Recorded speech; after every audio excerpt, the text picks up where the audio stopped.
Hello, everyone, and welcome to this digital seminar in memory studies. I'd like to begin by thanking you all for joining us today, and depending on where you're joining us from, good morning, good afternoon, or good evening. My name is Nadeam Awad. I'm an associate professor at the Inland Norway University of Applied Sciences at the Department of Law, Philosophy, and International Studies. I'm a co-organizer of today's event and also its moderator. Today's event is entitled Crises, Memory, and Revolution in the Middle East and North Africa. And we have three fantastic speakers lined up for you today. Sune Awad from Aalborg University in Denmark, Toufoul Abou-Hodeib from the University of Oslo in Norway, and finally Sune Haugbolle from Roskilde University in Denmark. Our three speakers come from three different academic backgrounds. They focus on different countries and different historical periods. All, however, will speak about the construction of memory in the wake of political and social upheavals that have shaped the Middle East and North Africa in the second half of the 20th century. While they are different subject matters and interests and backgrounds, we hope that this discussion will identify overlaps, differences, and productive tensions that will lead to a fruitful and productive conversation at the end of this panel. By bringing these speakers together, my hope is to start a larger conversation about memory in the Middle East and North Africa region. This part of the world has been missing so far in the Memory Studies Association, despite there being a lot of interesting work on memory in this part of the world. So we hope this will be the first, but not the last, discussion of its kind. Let me briefly say a few things about how this panel will work. Each panelist will get 15 minutes to present their talk, and then we'll open up for Q&A. You can ask your questions by posting them in the chat box or by unmuting and opening your camera and speaking directly to our speakers. Last but not least, I would like to end by thanking the many people involved in organizing this digital seminar. First of all, my colleagues at the Nordic chapter of the Memory Studies Association, who were extremely helpful throughout the process, as well as the people at the Memory Studies Association who were in charge of the digital seminar, Elena, Lorena, and today Angus, who's helping us out with technical issues. So let's go straight to our first speaker, Toufoul Abou-Hodeib, who will be speaking about collective memory and amateur history writing on the Lebanon-Palestine border. Toufoul is an associate professor of history at the University of Oslo. She's interested in material culture, cultural and political history, and the relationship between memory and history. Her research on the Middle East, with a specific focus on Lebanon and Palestine, has appeared in History Compass, Contemporary Levant, and International Journal of Middle East Studies, amongst others. She's also the author of the book A Taste for Home, The Modern Middle Class in Ottoman Beirut, published by the Stanford University Press in 2017. Toufoul, the floor is yours. Thank you, Nadeem, for this introduction and for organizing this panel. I'm looking forward to hearing the other two speakers and the discussion later on today. I'll be talking about memory and history in South Lebanon in the 1950s. But before I start, I want to start with an anecdote back from when I was doing research and living in South Lebanon. So this is back in 2014, where I met a man from a small village of a few hundreds, even tens during the winter. And he had, during his lifetime, at some point traveled to Brazil, where he worked for a few years before returning to his village. But when asked where he was from, he replied quite seriously, Yemen. The man had never been to Yemen, neither had his parents or grandparents or great-grandparents. What he was referring to were stories of origin that certain Christian families in the region, including in South Lebanon, identified with, of Christian tribes migrating from Yemen north to Jordan, then to southern Syria, and starting the early 17th century to South Lebanon. So why is this interesting? Questions about the content of the nation have dominated 20th century politics in the Middle East and continue to do so today in many cases. Is it Arabism or narrower Arab nationalism? Is it Arab or Jewish Palestine? Are we talking about the Kurdish or Arab Northern Iraq? But the focus on the content of the nation state and the violence it engenders as well sidelines different kinds of imaginaries that challenge the very conception of a nation state in the Middle East. And as I will illustrate today, such imaginaries are not to be found in state politics or the annals of mainstream history writing from that period, but in amateur history that straddles what is otherwise thought of as neatly divided categories of history and memory. Commenting on the globalization and of professional history writing, Dipesh Chakrabarti remarks that traces of traditions of historiography that are marginalized by the university in the non-Western world continue to be found in amateur history. Hence my interest in taking this kind of history seriously. At a time when nationalist historiography blossomed in the institutions of the university, different histories were coming from the margins of the discipline. And I will look at such example from South Lebanon. It's a book called The Delightful News of the Families of Mahjong and Wadi Taim, which is a region in South Lebanon, written by Reverend Hanna Hadan Khouri. And looking closely at this book, I will argue that a time of crisis for the provinces caused by the dual impact of immigration and state borders, this book was meant to embody in textual form both individual and collective memory in an attempt to counteract geographic and social fragmentation and preserve a regional identity on a transnational scale. But before going into the book itself, let me just orient you a little bit in what the situation was like in South Lebanon at the time. This is here.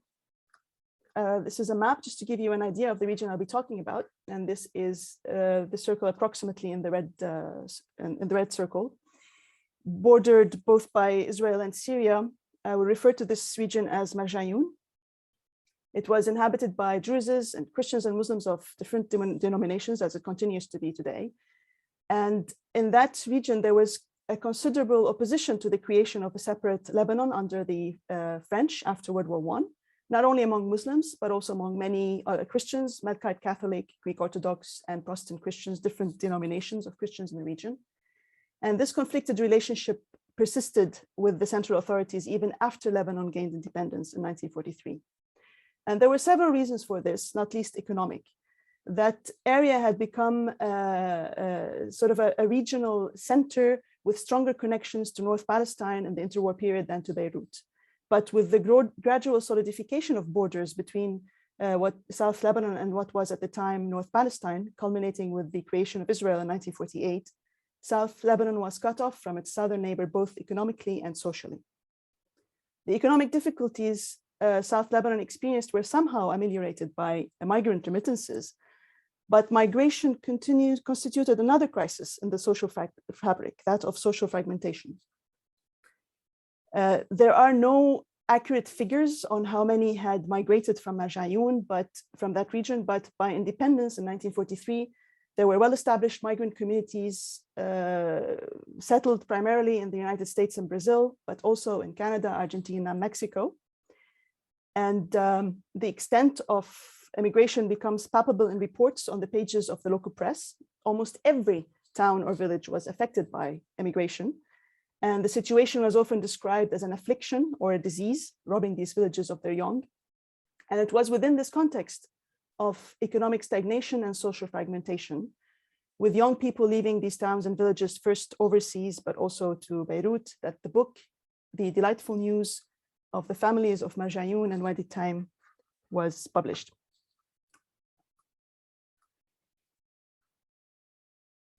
It is a rather interesting book. The exact date of publication does not appear in the book, but judging by the content, it's most likely around 1954. It is nearly 900 pages long, and it defies categorization. It contains elements of several genres or forms at once, both written and oral, textual and visual. There's history, there's oral history, there's family album, there's documentary evidence, there's narrative. And the author himself, there it is. The author himself, a native of Bashaya al-Fukhar, which is a town in the region, had received his bachelor degree in sciences and theology from the American University of Beirut in 1936, before completing his Bachelor of Divinity at the Union Theological Seminary in New York in 1954. And although Hadan Khouri was clearly familiar with the academic discipline of history through his education, his use of professional history sources remains limited in the book, and one amongst many others. There were other amateur histories in the sources used, chronicles of other regions such as mahjong, family photographs, official documents, the press from the diaspora and the region. And last but not least, there's a section entitled oral sources, and it is based on interviews with elders, storytellers, and individual conversations. And the structure of the book follows both a chronological and geographical recounting of the migration of Christian tribes northward from the Arabian Peninsula through Jordan, Syria, and Lebanon. And then the author uses more than 3/4 of the book to list major towns and villages in the region of Mahjong and the families and their origins under the specific towns and villages, both families that traced their origins to Arab tribes as well as others. Now, the interesting thing is that apart from the frontispiece, which shows a photo of the president of Lebanon, there is no mention of Lebanon as a state or nation in the entire book. And at the same time, one might think that, okay, maybe this is in the Arabism genre. And although Arabness is a past in this book, there is no evidence of an Arab nation either. The threads of history continue overseas from Lebanon in an unceasing movement of nomadism. And throughout, the author uses the metaphor of a caravan that stops for a while before continuing on in its itinerary. But instead of culminating in an Arab or Lebanese nation, the caravans of the different branches of the family, they quote unquote set sail for the Americas. And what the book is most concerned with then is precisely bridging the distance between those who remain and those who leave. This concern appears on one of the very first pages of the book, dedicated to his fellow countrymen, resident and in the diaspora. Hadan Khouri expresses the hope that the book would function as a link connecting the past with the present, as well as residents with immigrants. And the present manifests itself in updated news of families and individuals from the region, both local and in the diaspora, accompanied by family photos, photos of graduation, press clippings, etc. And I thought I could show you a couple of examples. These are, for example, photos of families, one in Fort Worth, Texas, and the other in Sao Paulo at the opening of a silk factory. But there were also newspaper clippings from the United States, primarily, of the Saad sisters of Fort Worth, who had won a competition in Latin, and Asad Khouri, who had completed 50 missions and downed 15 Nazi planes during World War II. So this is the present. The past, on the other hand, presents itself unevenly because the historical narrative in the book moves between individual and collective histories on the one hand, and then the grander historical narratives on the other. It is the individual and collective narratives of origin, though, that perform the task of linking the past with the present and of weaving individual family histories into the distant tribal past. So whereas grander histories of the time usually culminated in a nation, Mahjong remained on the margins of this kind of history writing. By contrast, individual and collective memories placed it at the center. So it is no surprise that the book is largely based on oral sources and stories handed down through the generations. And this reflects itself on the chronology presented in the historical background, and as well as the sources and language that the book uses. So the historical background, which occupies the first 70 pages or so of the book, and then also reappears at the beginning of each chapter on individual families. It starts becoming more dense as it approaches the 19th century. And there the author highlights a specifically regional chronology. And for those of you perhaps familiar with the region, I can mention briefly the main turning points in that chronology. There is the civil strife and massacres of 1860, a local conflict in 1894, known as the Year of the Hajjar. There is the chaos and looting following World War I in South Lebanon. There's the revolt against the French that engulfed Syria and Lebanon in 1925, and then the British campaign against Vichy forces in Mandate Syria and Lebanon in 41. And last but not least, the 1948 war, which left more than half the Palestinian population dispossessed. So the focus of the chronology is regional.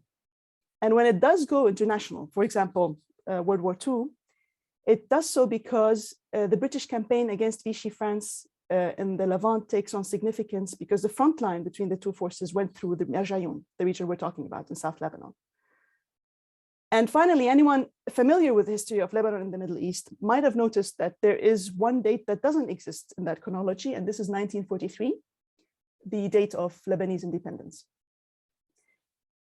And the sources grounding this larger narrative regionally are primarily oral, and the language itself is perpetuated with the imprint of memory. Facts are often referenced anonymously or in the passive form. For example, it is told of the Bedouin, or there is a story about a man from Ma'daba in Jordan, etc. And often the author inserts himself in the stream of stories handed down through generations, where the storyteller transforms from the anonymous to the collective. For example, quote unquote, the stories our forefathers have handed down to us. And when the author turns to specific branches of families, then it becomes more specific, as stories told by individual families of their origin. And a common source in these cases were elders in the family, since they preserved in their memory genealogies and history which were handed down from generation to generation. And I think for me, most interestingly in the book, one can also get glimpses of the social contexts within which these stories and memories were preserved, exchanged, reiterated, and handed down. For example, the author at some point says that there's a story that everyone in the villages of Rashaya, Marjayoun, and Hasbaya, which are three main villages in the area we're talking about, that everyone there knows and that they recount in their social gathering for entertainment. And similarly, elders who had crossed from Syria to Lebanon in the 19th century also told stories of their adventures to the amusement and the captivated attention of the new generation. And in addition, there were also contexts where the stories were reproduced verbatim in poems that were memorized and repeated, as well as in new relations at weddings. So there are several other examples, but for the sake of brevity and to have more time for discussion, I just want to sum up that through noting down in written form these various stories that were primarily oral in nature, Haddad had taken upon himself chronicling and writing what was preserved in memory in order to transmit it further into the future. And this was a task that was considered vital to the preservation of group identity by him, given the social fragmentation engendered by migration. And I think that the result here is more palpable when compared with official and professional histories that were written at the time, because such histories are more concerned with defining the character of the young Lebanese state. Is it Arab or is it Western? Is it Christian or is it Muslim? But for a region of Marjayoun that straddled these definitions through immigration, through its stories of origin, and through its politics, Haddad's a book performed a different task, that of preserving a regional social memory and identity from fragmentation. And today, that same region is deeply transformed by decades of immigration and urbanization. But if you are wondering about the long-term significance of the book that I have been discussing, I can tell you this. When I was doing research on the region and living there, and I would ask if there were any historical documents, anything, any primary sources that would help me to understand the history of the region, then I was often referred precisely to this book. Thank you. Thank you so much, Toufoul, for this fascinating talk and for bringing us straight into the local lives of people and transporting us back to the 1950s. And so I look forward to discussing this paper further on. But now we move chronologically to Sune Haugbolle, who is a professor in global studies at Roskilde University and a scholar of the modern Middle East. His books and articles deal with social memory, political culture, and revolution. His most recent book is called The Arab Archive, Mediated Memories and Digital Flows, published in 2020. And he directs the research project Entangled Histories of Palestine and the Global New Left. He's also an editor of Middle East Journal of Culture and Communication. And Sune will be talking to us about this project on Palestine and the Global Left. And Sune, the floor is yours. Thank you, Nadeem. Thank you for inviting me to this. And thank you to Toufoul for a fascinating paper. So my talk starts in the 1960s. I'm in my project that I'm working on at the moment. I'm interested in how the Palestinian liberation movement was globalized, and in addition, how the Palestinian cause was globalized to become an iconic cause for the left, in particular around the world. And so what I'm focusing on in this paper is not so much the historical angle on this, because I think in many ways it is a historical project that's driven by historical questions, global historical questions. But I'm trying to focus a little bit, or look at the material through a memory lens, and come to some conclusions or ideas about what it means to be working with memories in this project. And in general, when you're working with progressive radical histories of the contemporary Middle East. So let me show you a couple of pictures while I speak. First of which is the man himself, Abu Ahmad, surrounded by Norwegian health workers and revolutionaries. And this picture is taken in Lebanon in the late 1970s, where Norwegians in particular, but also other Scandinavians and other foreigners came to work as volunteers in the Palestinian camps. Leading up to this moment that we're in here in the picture was a long decade of attempts by the PLO first, but also various other groups related and not directly related to the PLO umbrella. In particular, the PFLP, who was critical of Fatah's control of the PLO. Their attempt to globalize the Palestinian cause in the decade leading up to them standing here in Lebanon involved, amongst other things, the setting up of Palestinian representation around the world, but also the aid to and support, logistical and ideological and otherwise, to solidarity movements.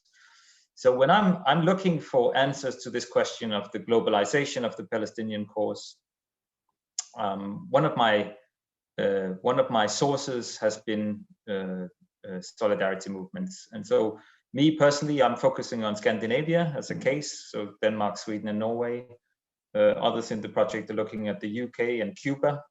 And increasingly, we're becoming aware that one could do this anywhere around the world. For such a relatively small people as the Palestinian, it's incredible how globalized it actually was, this network, and how much of a key role that globalization played for the Palestinian cause as such. So this kind of emergence in tandem between Palestinian solidarity groups and Palestinian liberation movement interests me, because I think it's well, first of all, it's an interesting case of the globalization of political culture at the time, but it's also an interesting addendum to national historiographies, in particular of the Palestinian liberation movement. And even though we've had the global turn in history for quite a while, I guess, it still is challenging to actually write global histories of such movements, because it requires attention to many different sets of sources in different languages, in different contexts, and so on. But let me show you a couple of images of the kind of material that I'm working with. I would say that if we want to look at this material as not just historical material, but also reservoirs of memories of this entangled struggle, we can look in three different kinds of sources and three different locations. One would be personal memories, and of course, some people are still living from the 60s and 70s who were active back then, and we try to meet them and talk to them, and that brings its own set of challenges, of course.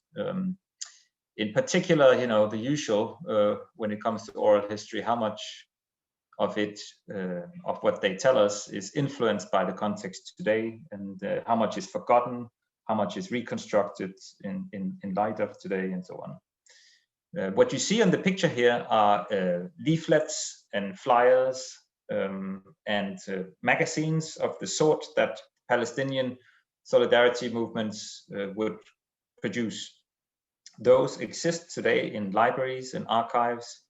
Some of them are archived by the either by the solidarity movements that still exist today, that were founded back then, or the newer versions of them that split. In Norway, you still have the same Palestine committee that was founded back in 1970. In Denmark, the movements have gone through different iterations, and actually their archives have been lost. And what I find there on the Danish side is mostly in other archives, in libraries, things that have been collected, but then also, of course, personal collections. And these kind of personal archives are the most interesting and most intriguing.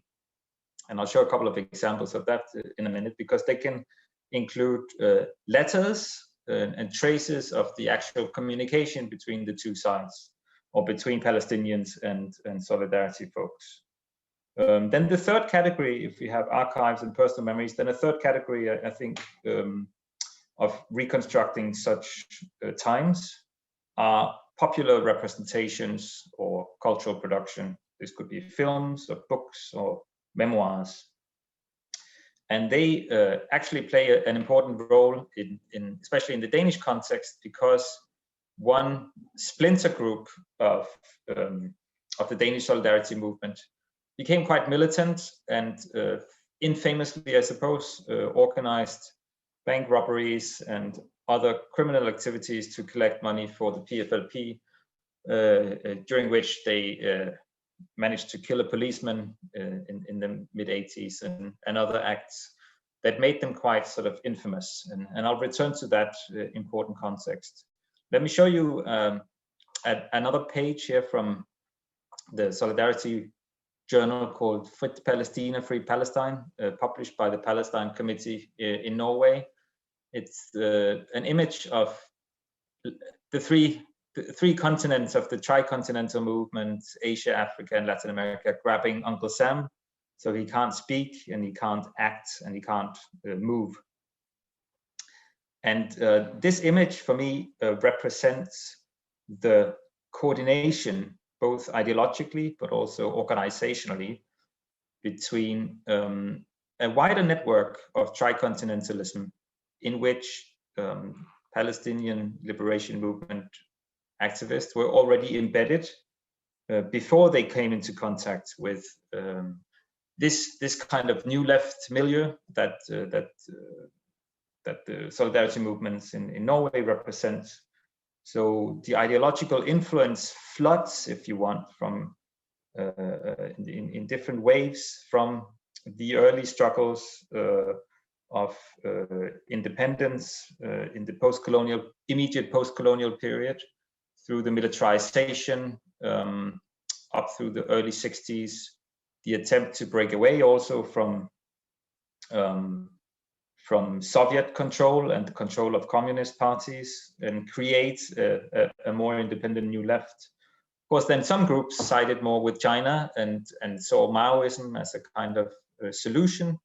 And those kind of influences again went through Palestinian and other third world liberation movements towards these receptive milieus in the West, and created entangled forms of political culture. We can look here at some of the examples of the coordination work of the also propaganda that was sometimes produced by Palestinians, but were then culturally translated.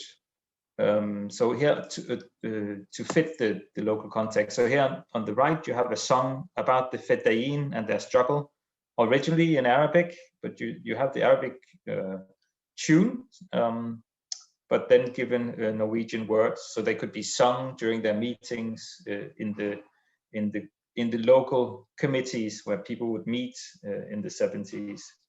And learn about the conflicts, teach each other about the conflicts, and organize different kind of advocacy work to teach, the Norwegian public about the struggle.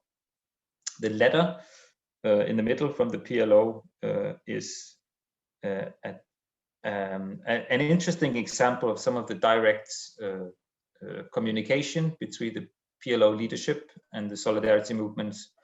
And finding these letters are valuable because they can show to what extent these contacts were coordinated and to what extent solidarity folks would act out or act in the interests directly of the PLO. And there is some evidence that at least in Norway, there was actually a set of principles laid down by the PLO leadership, almost a contract that the Palestine Committee in Norway would have to follow or could follow. If we look at the personal memories and the people we interview for the project, I think they show us interesting details of what it meant to cooperate, what it meant to work together, and the kind of emotional or affective dimension of the entangled relations. It's clear, I mean, from the memories of many of the people we've interviewed, that they were driven by a belief in a greater cause that they saw as a global cause. So they were so attached to this cause that they were basically willing to sacrifice their life, and not as martyrs, because most of them did not become militarized, but rather in terms of the time and commitment they put into it. So it would be a normal thing in the 70s for them to take a couple of years out of their lives and simply travel to Lebanon in particular, which became the sort of receptive base for the work, and be with the Palestinians and offer the assistance. And increasingly that assistance turned into the kind of medical teams that we saw in the first slide. I can show it again with the health clinics that were set up. Then people would travel back again to Norway or to Denmark and collect money, and that would be directed towards health work. Others were more interested in the ideological side of the struggle, of translating the works of Hassan Kanafani, the PFLP leader, of meeting leaders such as Munir Shafir, a Maoist within Fatah, who became very important in establishing relations between the Palestine Committee in Norway and the PLO in particular.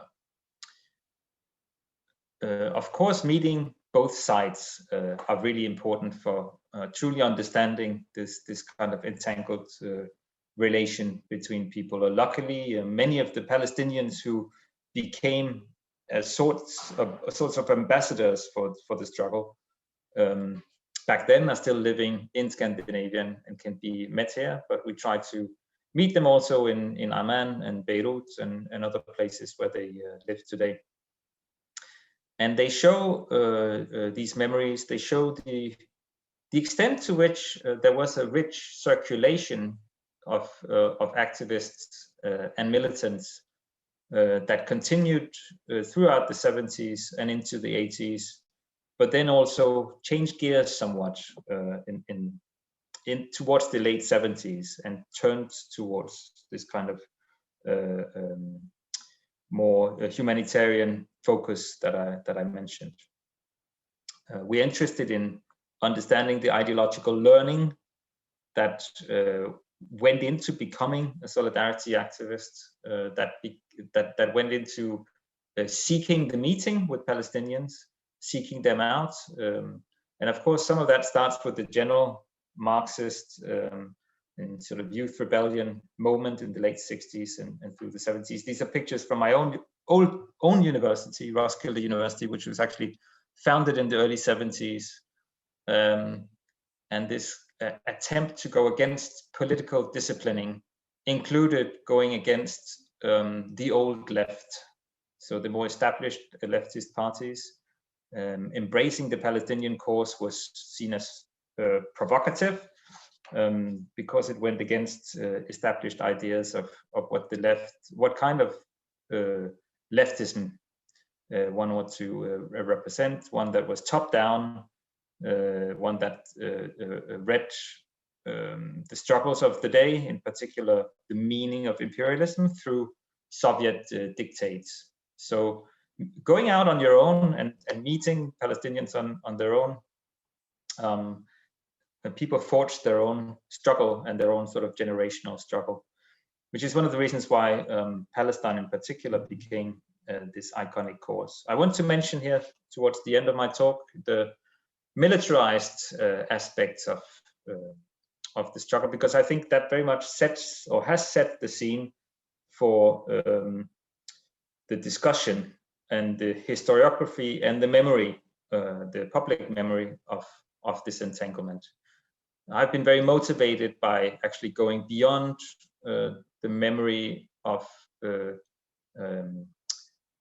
militarized struggle and the connection with terrorism, which is partly created by this popular book that you see here on the picture, Blekinge Gadebanden, published by Danish journalist Peter Øvig Knudsen some 15 years ago. And there was also a documentary film which focused on this small splinter group, Maoist splinter group that did become militarized and collected money in the sort of way they did. I find it interesting to go beyond that and look at all the people who were involved in the broader solidarity struggle. And one of the things I noticed from the beginning when I started doing interviews just before COVID was the way that people were extremely aware of this discourse of terrorism. Nadeem says it's time to conclude. I will. It's impossible, I think, to understand the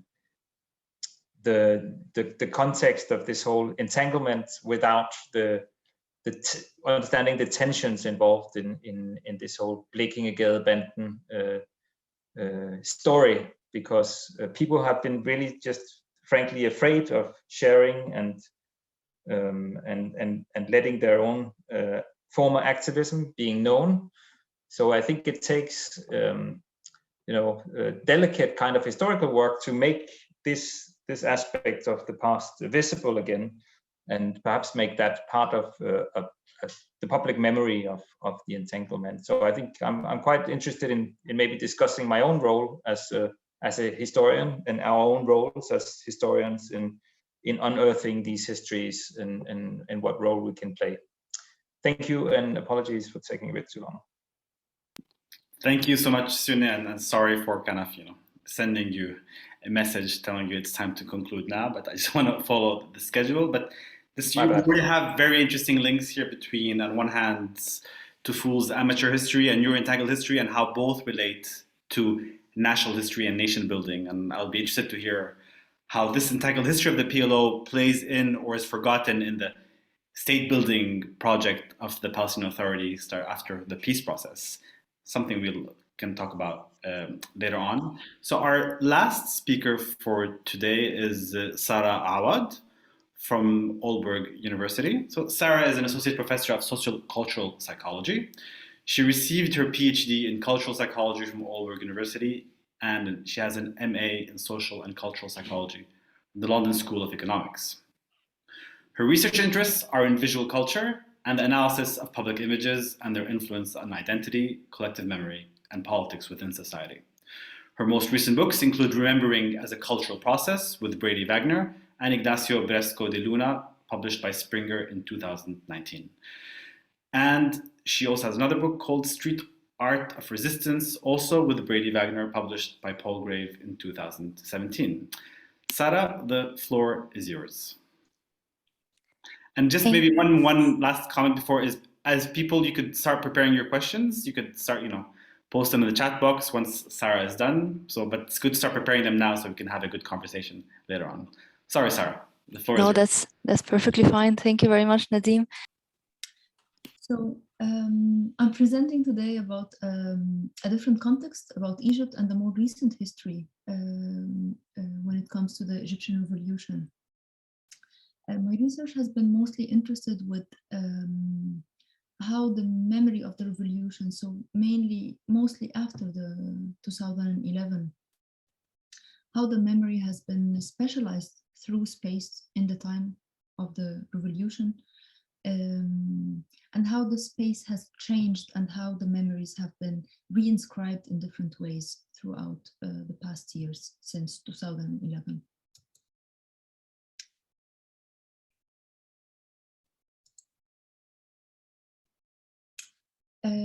So if we take it from a very broad perspective about the idea of the specialization of power, or how do we see the different power dynamics in a society, who is presented and who's producing the public images, and who's allowed to be seen and in what format they are seen. So we can begin with the idea of the authoritarian monopoly over visual culture, and the idea of the image of the leader as the father, as the one who's always seen in the public space, but in also schools, in public institutions. And then we see the revolution as one that quickly and very visually reclaimed that kind of power. Monopoly by the idea of the image of the people over the image of the people in authority. And then you find all those symbolic images of deconstructing that holy image of authority. My PhD research was very interested in street art of the revolution, so in that sense, the visual production of social movements, how it presents itself and how it provides an alternative view of the society and alternative positioning of political actors, but also how it deconstructs, again, that power, that image of the power. Sarah, just be sure to let me know when I need to switch screens, because I'm moving it for you. Oh, okay. Because your screen was that. So I'm with your ex-president in Egypt right now. Yes. First slides. Yes. Let me make sure then I see.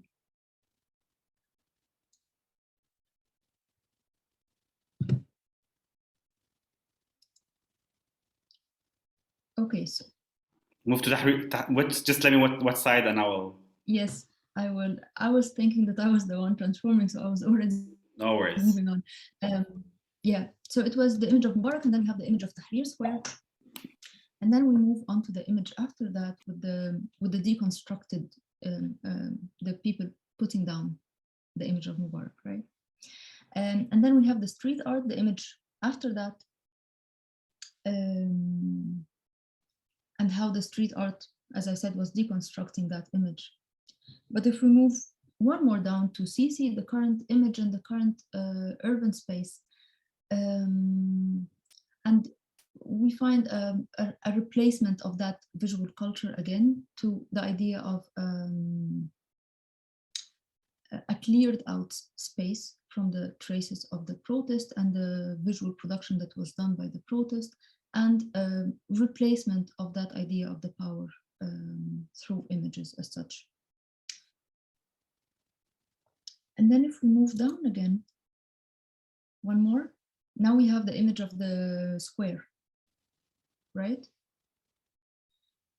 Then I will present today just two examples of two different things of looking at the specialization of the square and what happened to that square as a space of remembrance, but also a space that held a lot of meanings. It's a symbolic space as well as a physical space for many of the protesters that were present at the time.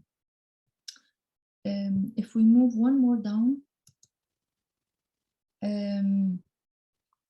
the square hasn't been empty. So the idea of labeling the presentation as empty spaces, it's exactly to say that it's very much present, it's very much celebrated, it's very much renovated a lot, as we see the difference between the time of the revolt versus the time now and how the square looks.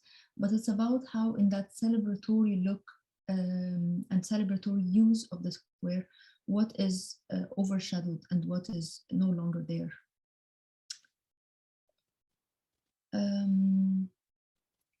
If we go two down, if I could ask you, Nadeem, with the one with the flagpole and the coat,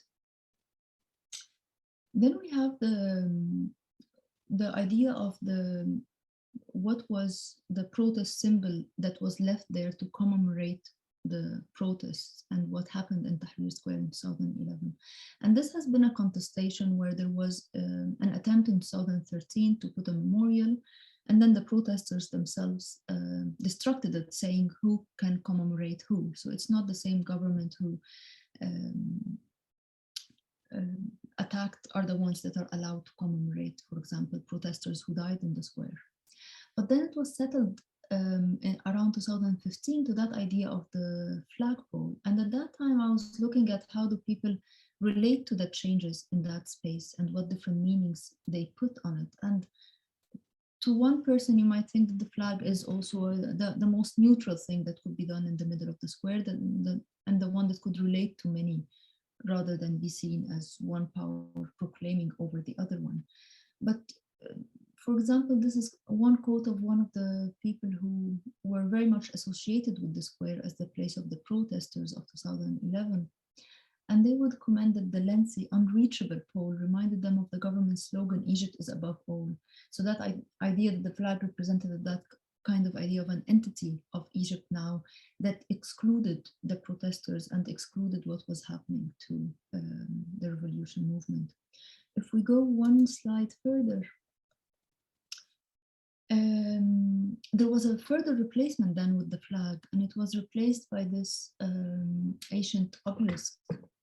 And on it, there's a plate that says Tahrir Square came to symbolize the Egyptian people's freedom and steadfastness after witnessing the anti-colonial revolution in 1919 and the events of 2011, but became a symbol of the Egyptians and their freedom by June 30th, 2013 revolution. So here, inscribing the new meaning, the new allowed meaning, and the new allowed protest symbol, if we can still call it that, that is allowed to symbolize that space in Tahrir Square. And we find here the quote by Khaled Fahmy, an Egyptian historian, who says that the main message is being put there that the square doesn't belong anymore to the people. The square is belonging to the state. If we move one more slide, Nadeem, thank you. Then it has some of the questions I tackled in my research about memory, about how it's put and shaped intentionally by those who are in power, how the state control or the people in power are seen, and how state controls is spatialized in urban space. But also on an individual and from a psychological interest, I was looking at how people themselves appropriated that collective memory presented in those different symbols, whether it's the street art symbols, it's the replacement of those street art in the square, and as such. And then the further, I think, open question that I leave with this maybe for discussion is what happens to those symbolic spaces or symbolic protests or those protest symbols. If we move one more slide, my interest has been specifically on images, public images, and more specifically on street art images. And one of the ways I tried to look at what happened to those protest symbols that were filling up the space, because the space was not only performed by protesters there, but it was filled and reshaped by the visual production in the form of the street art. So the idea was maybe that we need to follow the social life of those different protest symbols, from the producers who produced them, how they were reappropriated into different meanings, how they were destructed or censored maybe by the government, and what kind of outlets they managed to go into. So if the urban space was taken back, where are those urban images now? Are they in online media? Did they travel to other protest spaces and as such? I have one example in the slide after that. It's one of the famous street art pieces by a street artist with the street art name Zift. And he was one of the people I introduced in relation to their street art. And he expressed that idea of a Nefertiti combining ancient Egyptian heritage with female figure with the gas mask as symbolizing the role of the woman in the revolution. And he highlights about how they were seen in frontline, in violent crashes, with the police, especially in streets like Muhammad Mahmoud, which is coming out of Tahrir Square, and it's known that it was one that was filled with violent clashes. So for him, that was the way to commemorate the role of women, but to also to celebrate or to recognize the significant role of women in the revolution. If we go to the slide after that, then we have that image being reshaped and reused by different causes. First off, it was reproduced as a poster by Zift himself with the quote Sawt al-Mar'a Sawra. So it was still in the same celebration of the female in the revolution. But then it was, we say like its meaning generalized to the role of women in protest and the political and social movement in the Arab region. More generally, we find it taken up in other spaces, like in Lebanon, in protest movements there. And we also find it taken by, for example, Amnesty in Germany, and its meaning also reappropriated into women positioning in general, but more specifically in relation to sexual harassment, for example. If we go down to one more appropriation of that image, or what would we call a counter image, or a deconstruction of the original street art by retaking it. And that was especially interesting for many people because this was yet another Nefertiti with a new look. But it was a bit triggering because it was in the same street of Muhammad Mahmoud Street. So imagine the old famous Nefertiti graffiti being in this Muhammad Mahmoud Street with the whole renovation, as we saw in the bigger images of Tahrir Square, being totally erased, repainted, everything is cleared out of any protest symbols. And then a couple of years later, this building is renovated, taken up by different companies, and is repainted with a new Nefertiti that doesn't have the protest symbols anymore, but rather is celebrated as a part of this new look of the building. So many of the people's comments were about that it was a reappropriation. It showed a lot the massive difference of the use of the same image in the same street with very two different images, but it was also something about who's allowed to use street art, especially in that space with its history in relation to the protest, and what kind of street art is legitimate to be used and what other kind is seen as some kind of deconstruction of the visual production of the revolution and the reappropriation of it into a very commercial and almost counter use, being in the same street. So these are very symbolic examples that I show just to reflect on the or to open up discussion with some of the questions. If we can go to the last slide.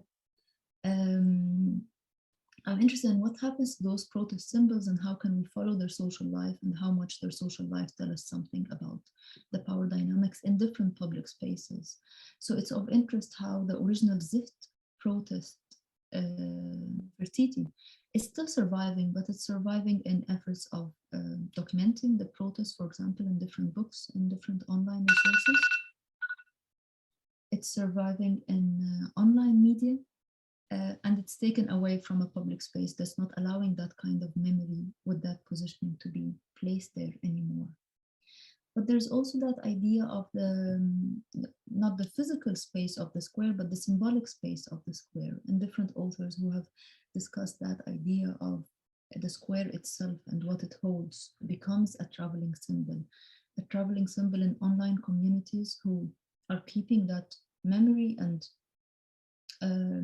but also in traveling to other protest spaces with different geographical and political contexts. So I'll leave it at that.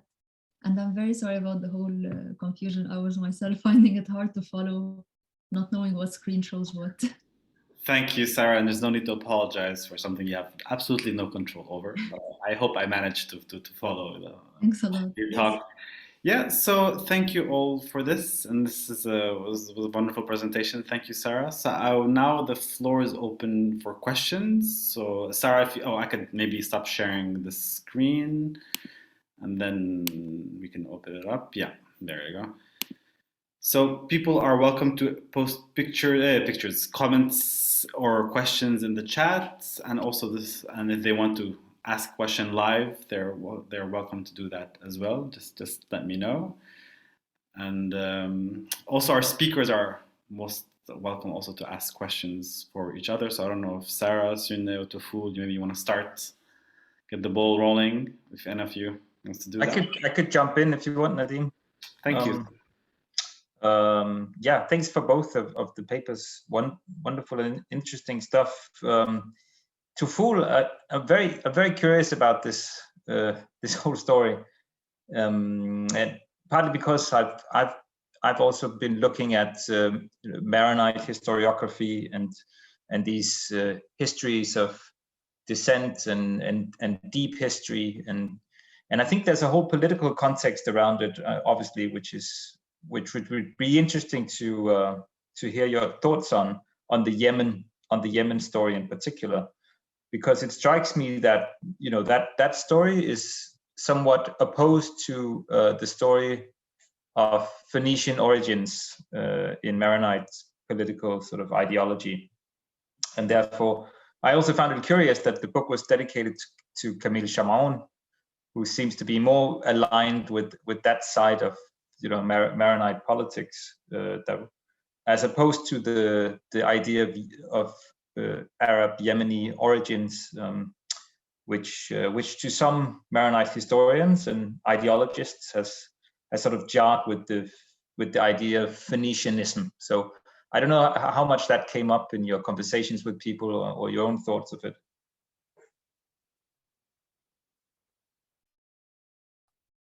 Yeah, shall I just answer that, Nadeem? How do you want? Yeah, that's great. Yeah, no, yes, thank you, Sune. I'd like to hear more later about what sort of books you've been reading. But yes, absolutely. I mean, it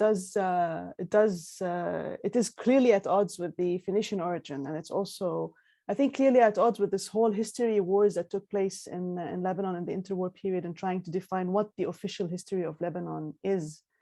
I mean, the Phoenician one is one version of it, and this one is, I think, the photo of Chamoun in the beginning is a mystery to me, and the author is not present, but it appears to be more of lip service than anything else, or photo service, because there is no evidence of that kind of loyalty elsewhere in the book itself. And coupled with a lot of the publications during that period, I think it makes more sense to look at it as a more conflictual relationship with Lebanese nationalism as it is manifested in the Phoenician version. And this is not the only book of its sort. I think you will find also, like, Isa Skandar Ma'louf of Zahle, and you can also find similar attempts at writing a different kind of history also in Jordan, for example, which the author himself, Hadan Khouri, refers to.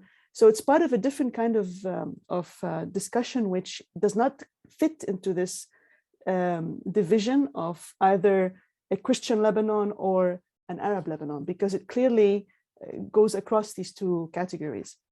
And the fact that this happens precisely at the point where immigration is so prominent, and where the state is not really the Christian state, and still, as in the figure of Chamoun, is not providing enough infrastructure for the South, but rather it is the immigrants who are doing more of that, like schools, water, electricity, that sort of thing, that it sort of jumps over the nation state at the very moment of its inception, just a few years after independence.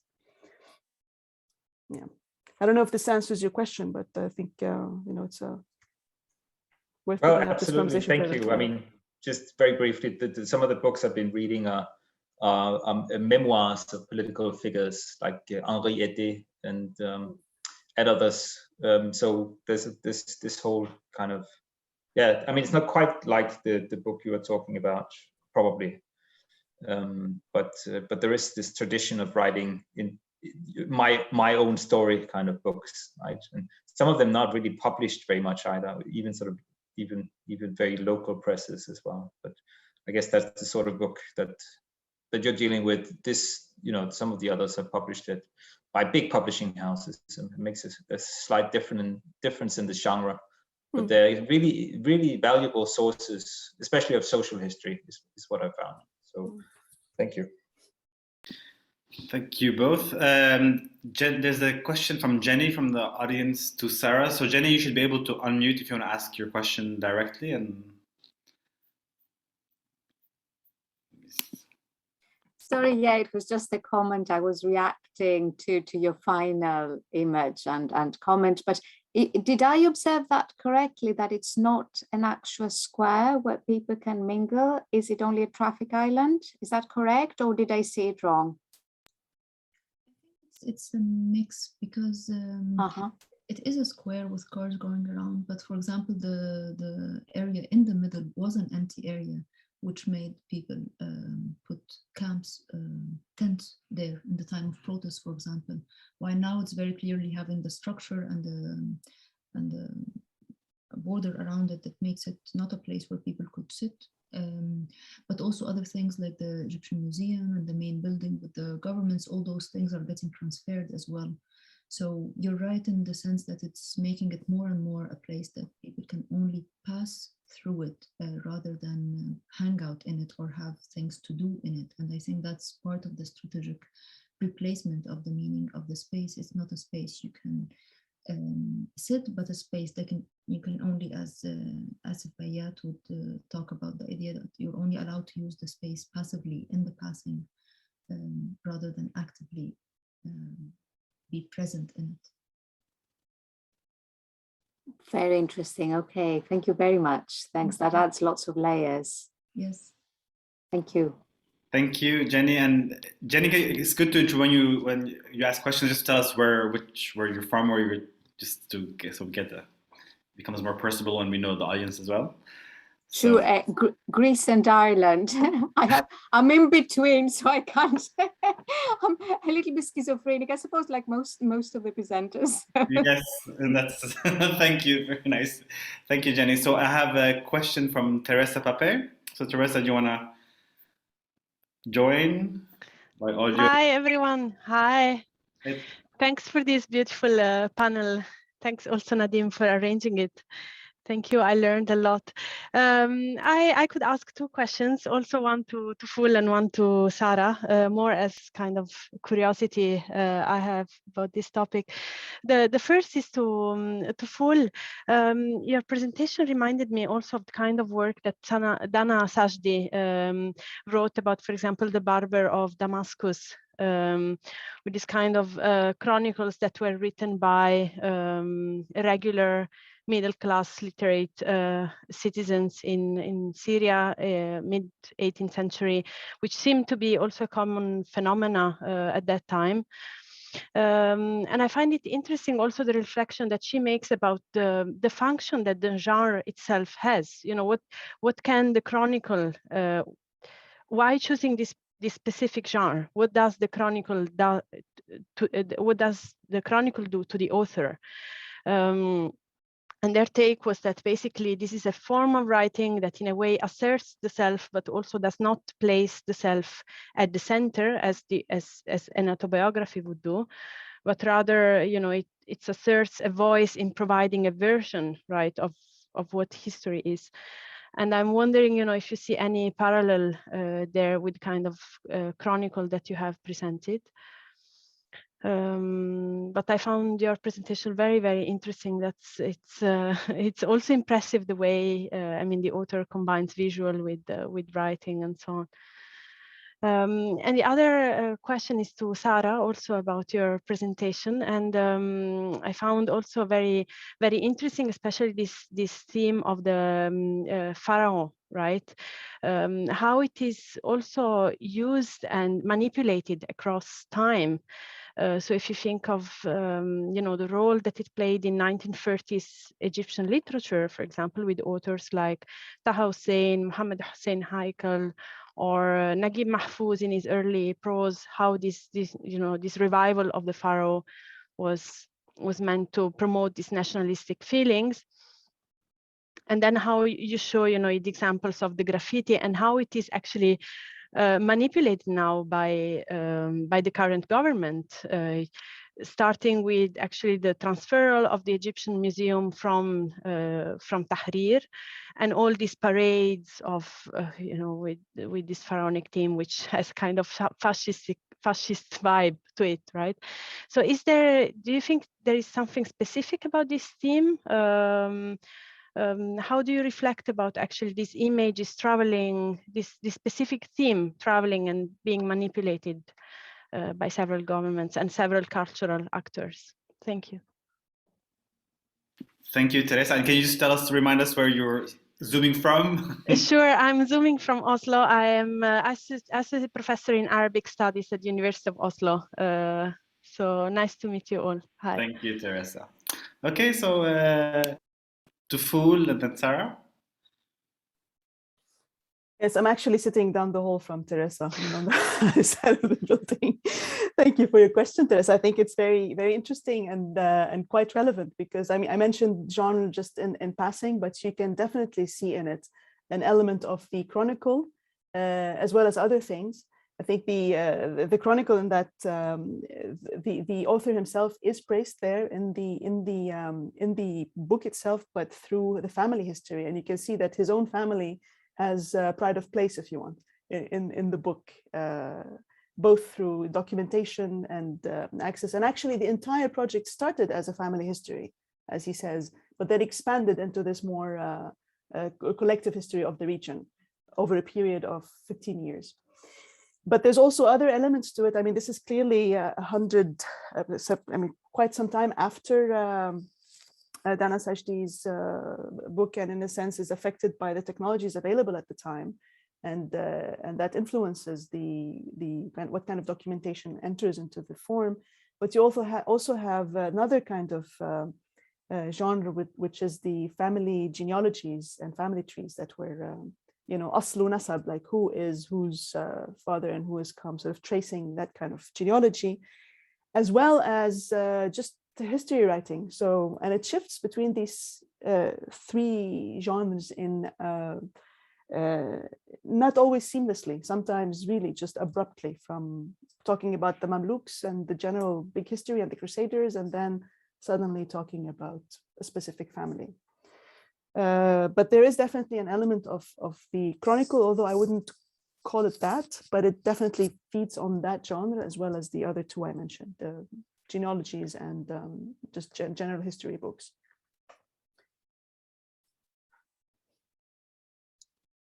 Yes, thank you, Teresa, for your question. I think there's definitely something there with the use of ancient Egyptian history and symbols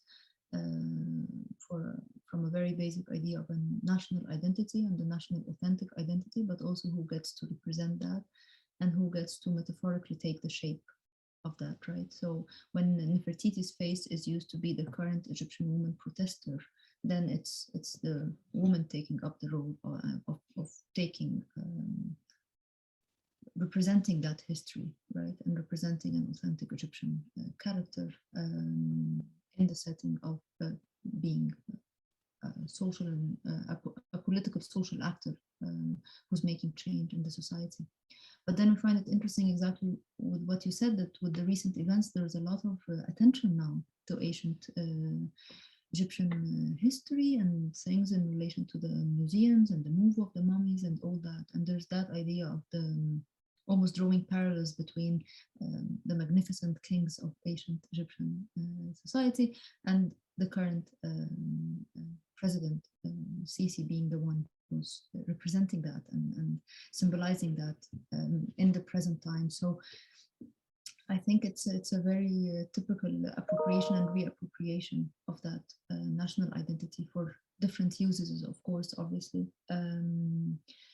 So yeah, there's something about that in it. But what I also find it interesting in relation to visual symbols and the idea of the reappropriation of them, when we look at even symbols that seem to be banal, as some would call it, like the Egyptian flag, then you find it also over those same period of time quickly reappropriated to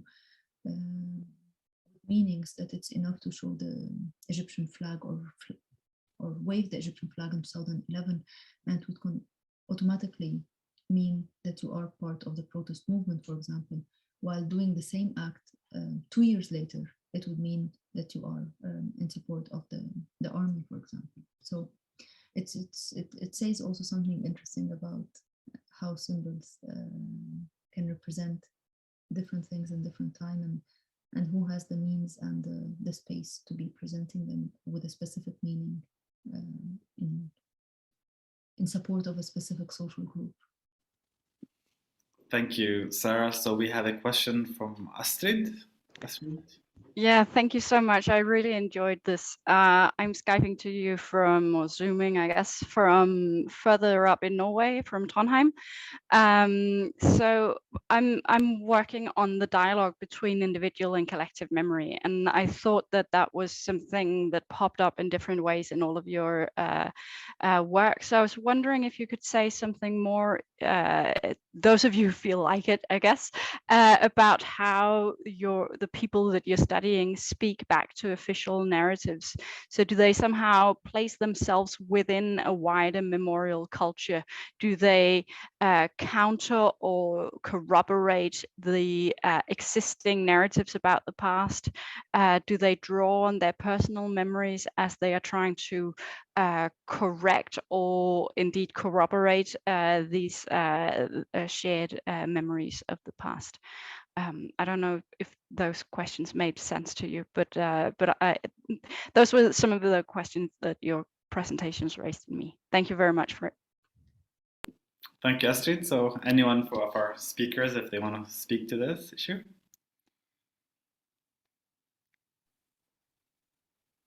I'll be happy to say a couple of things. Go ahead. Thanks for the question. I think the first thing would be this attempt for people in the, or people who used to be very active in the Palestinian cause, to speak against the linking between anti-Zionism and anti-Semitism. And of course, this is a very politicized and highly kind of emotional and touchy subject.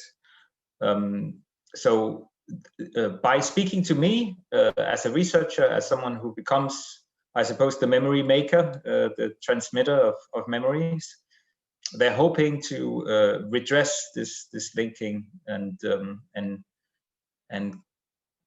impact the public perception of what the Palestinian cause was and is. So it's both about Palestine solidarity today, but also about the long history of Palestine solidarity. And part of that is, in the Danish context, is about the linking to terrorism, like I talked about. But I think the much more powerful delinking, if you want, between that they're seeking by having this kind of intervention of their own personal memories is delinking anti-Zionism from anti-Semitism. Thank you, Sune. Toufoul or Sarah? Yes. Toufoul, go ahead. Yes, I think. Thank you, Astrid. I think this is a question that really gets to the heart of a lot of the matters that crop up across the three presentations. And I can say that this dialogue between individual and collective memory, it gives me the chance to talk about the wider context surrounding this specific book, because I took this, as a specific example due to the format of this presentation. But it does exist within a wider memorial culture, which has a geographical imaginary that straddles borders of nation states and keeps alive this memory of movement across borders without any political hurdles. And this is in a region that is, where moving across borders it's not exactly Europe. It's really complex and even impossible at certain points, like moving between Lebanon and Israel. But it also brings a different conception of time. So you have this imagined geography, which is inhabited by religious figures, biblical figures that somehow bring it to life across the geographies, across sort of holy places and stories that are shared.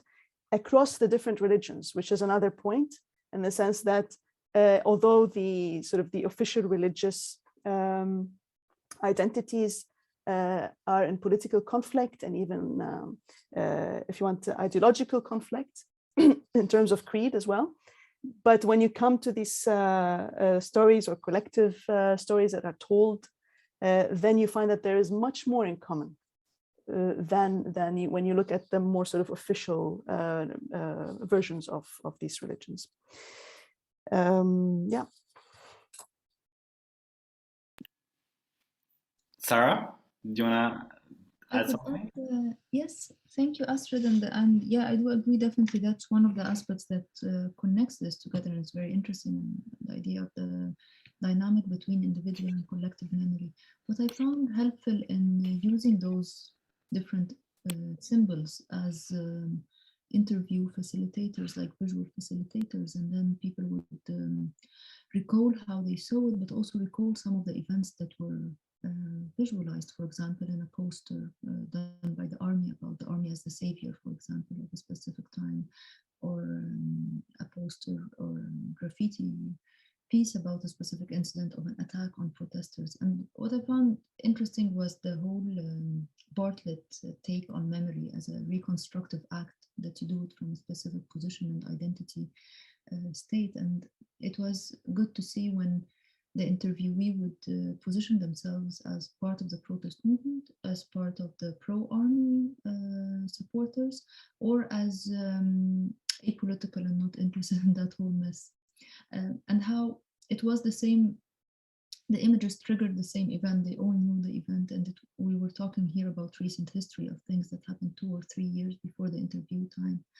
But what was interesting was how the story was reconstructed based on the position of that person being on the very specific wording of the incident, of the very specific positioning of who is the violator, for example, and who's the victim, even if that contradicted with the whole rationale of the poster being done from another position. So there was this awareness, like this is done to promote that kind of remembering of the incidents or of that period as this being the hero who saved us, but this is this and that. So it was a continuous thing between a realization of what is not an established collective memory, because I saw my research as investigating collective memory in the making. So it wasn't the hype of the contestation and everyone is trying to establish it with different power dynamics, of course, over who has the power over the public space. But it was a continuous effort of positioning and reconstructing the events with very specific wording that was actually quite interesting to find in the data through that idea of Bartlett's and his theory on reconstructive remembering. Thank you so much, Sarah. So I was on the list, so I'm just going to interject myself, and I have the power to do so no one can stop me. So I had one question for it's Sune and Toufoul. So, and then I have a question for Sarah. The question for Sune and Toufoul is, I mean, one would assume that this amateur history or this entangled history is not always present, right? It's at times it's forgotten, eclipsed, it doesn't really matter, considered to be irrelevant. So Sune, if I would go back to the 1990s, when I grew up in Palestine, the history of the PLO on the global left was clearly eclipsed, right? It was supposed to be something of the past because this new entity, the Palestinian Authority, was supposed to overcome the revolutionary aspect of the PLO, and the history of Palestine was now to be condensed into this new partitioned territory in historical Palestine. So in a way, these global connections and entanglements were forgotten, but now they reappear. So I'm wondering, what's the condition of possibility for these things to reappear? Is there something of a nostalgia in your case, Sune, with obviously the collapse of the two-state solution and so forth? So is there, and for Toufoul, I'm wondering the same thing. So obviously in a different context, but are there historical events or dynamics that bring back these amateur histories? So for example, today, the crises in Lebanon and increased emigration from Lebanon, does that reactivate kind of memories of these people and bring this amateur history back to life? So this is my question to you both. And to Sarah, it's not so much a question as a comment, but I'm wondering about like the importance of the space itself. And the analogy I have in mind is in Palestine again. That's why I grew up in Bethlehem, and the apartheid wall that Israel has built literally faces my room. And first it was a shock, but this became a public exhibit for all street artists in the world. And they just come and they paint as if it's like, you know, it's a kind of museum for them. And the wall has kind of developed a life of its own as a place where international graffiti artists come and paint, and sometimes to an audience which is not at all local. So that they will paint things that do not at all resonate with the local population. Some do, of course. You have local graffiti artists, but you have these famous international street artists. They paint things that resonate with things online, so the image circulates online, but it has no meaning whatsoever locally. So I'm just wondering, do we seek some, you know, did that happen also in Egypt to some degree? Did some images just were already meant for an audience that was already outside of Tahrir Square and Egypt? So thank you. And we can begin with Toufoul and Sune. Up to you. You guys decide who wants to go first. I can hop in, and we can go chronologically again. That's a very good question, Nadeem, and I'll have to think a little bit more about it. But for the time being, I think, in a sense, this kind of history was never eclipsed, and in a sense, it was. But it remained limited. Let's put it this way: it remained limited to my parents' generation, let's say our parents' generation. But I think what might be happening today, as far as I can see traces of it, is that the interest in tracing genealogies is reviving the interest in that book, and it's cropping up in this connection. And this happens a lot on the internet. So you have all these websites that are interested in regional history, or even family websites that are interested in family history, which breathe a new kind of life into this book. But it doesn't necessarily function the way it was meant to be. Of course, I mean it depends on the context today. It becomes much more, I think, about personal history and genealogies rather than the kind of sort of collective tracing back to the Yemen kind of tribal history that Haddad himself was interested in. So it is sort of finding renewed life, a wider audience, if you will, and a younger audience, but not quite in the way I think that in which it was envisioned in 1954. Thank you.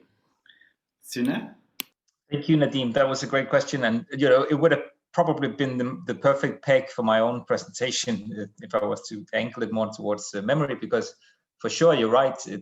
Part of the context here is that the PLO itself has tried to overwrite the history of itself as a revolutionary movement, not as a state-making entity, and this kind of forgetting has actually been very physical. So the PLO's archives, or at least parts of the PLO's documentation center, which was taken by Israel in '82 from Beirut.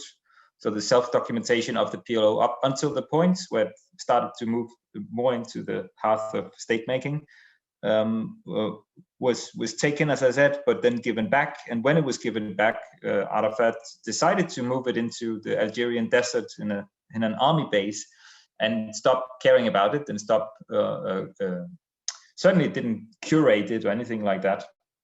And there's still no access to it by Palestinian scholars. So I think that's a very good example of how this history was almost shameful, right? So why does it come up now? And I think that has a lot to do with the revolutionary moment of the last 10 years. The impetus for getting these histories out doesn't really come from the oldies. It's not so much people telling their own story. It's a young generation of researchers and Palestinian historians too, who take new interest because I think they rediscovered the possibility and maybe the wish for a more revolutionary political culture. So I think you're very right in saying or suggesting that that this kind of skepticism or the end of the road feeling of the current PLO projects pushes people to rethink their past, and in order to rethink it, they have to relearn it, right? So these are things that were partly passed, memories that were partly passed on to from parents who were active in the 60s and 70s, but not necessarily written down. So I think this kind of attempt to curate and collect is also a revolutionary project. You can see, for example, the work of Abed Takriti, just as one example of a young Palestinian historian who's trying to make sense of the Palestinian revolution and its history. I think partly motivated by these kind of political ambitions. So that's a very clear example of why certain memories are reactivated in the present, I think. Great, thank you so much, Sarah. And then Sarah, also there's another question for you by Helle. If you want to read it and then you would feel free to also respond to that as well. Yes. Thank you, Nadeem, and thank you for drawing the examples from Palestine, which is quite fascinating, of course. And I think, yes, once we talk about graffiti, especially political protest kind of graffiti, and then the materiality and the placement of it is a big part of its meaning. And even when we look at the travel, for example, of symbols, they're already change in the process of itself, even if the meaning is not reappropriated necessarily intentionally, by the mere fact of being no longer in that place, with that power of being able to put it in that place, for example, or reshape that place by that graffiti. The closest I found in my data in relation to that was the contestation between street artists themselves about what is allowed and what should be shared. In the time of the hype of the street art and the revolution, there was something about the different styles of street artists and those who speak to the street, as they would call them, to the others who seem to be speaking to international media rather than the person walking in the street. So there was this critique of those who took styles that were from more of the global subculture of graffiti, those who wrote in English, thinking like, isn't graffiti supposed to reach those in the streets? So it's not like a news channel, it's not the newspaper. Who are you speaking English to? So there was this contestation. But the further one was exactly about the placement on Muhammad Mahmoud Street, just like the fancy Nefertiti with the sunglasses instead of the protest Nefertiti in Muhammad Mahmoud. And there was that same contestation about that idea of street art becoming more popular and taken up by different groups. And it was taken up by this group who was doing street art about emancipation of women. So the topic in itself was not anything bad or not political enough, but the actual take of that same street again and the placement of those images there made also the 2011 street artists, at least some of them, quite offended by the reappropriation of it. And they said like there's a certain holiness to the street and what is allowed to be there and what wouldn't be honoring the place. And one of the famous ones was one done by this woman emancipation group that was also a project funded by a Swedish fund. So there's also those different layers as well of critique. And then one of the drawings was a heart saying, unlock your passion. And then this was covered over by a graffiti spray painting saying something in the lines of, there's no time to unlock our passion when we're locked in a counter-revolution. So kind of like what kind of purpose and what kind of placement in that place is appropriate. And I found that contestation was right on spot with all those very contested topics when it comes to graffiti in general. What is graffiti, and are you even doing graffiti if you're funded, or if you have approved the message of the graffiti with someone, or things like that. But thank you, Helle, also for your question. I think the whole idea of the images was about positioning different actors in different ways. So in that sense, presenting different perceptions of the history and what happened, and the positioning of the different political actors. But it is a hard question of whether it's still going on or not. One progression that I documented was with the images was the progression of the form of what is the street art of the 2011 revolution. And that moved from murals and big images claiming streets to stencils and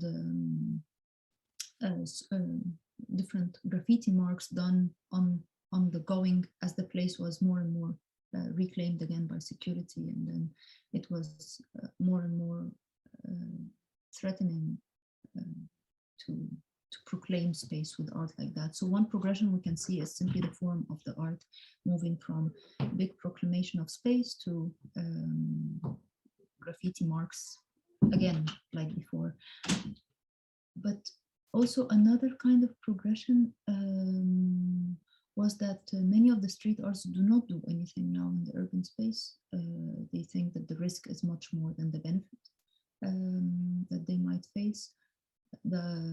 I think there is still a social life of the images of protest, and but I think it's social life right now. It's mainly online, and then online news and comic productions, and much less on the urban space for obvious security reasons.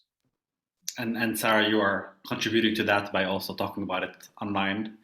Yeah. A lot of these images will keep on living and somehow make their way back to Egypt. So we have to conclude today's session. Thank you all for being with us, and thank you all to the speakers. I just saw that there's a last message saying thank you. Thank you, Hela. And yeah, so I look forward to more of these conversations, and I hope to meet some of you in other academic conferences or somewhere else. Thank you all, and have a great day. Goodbye.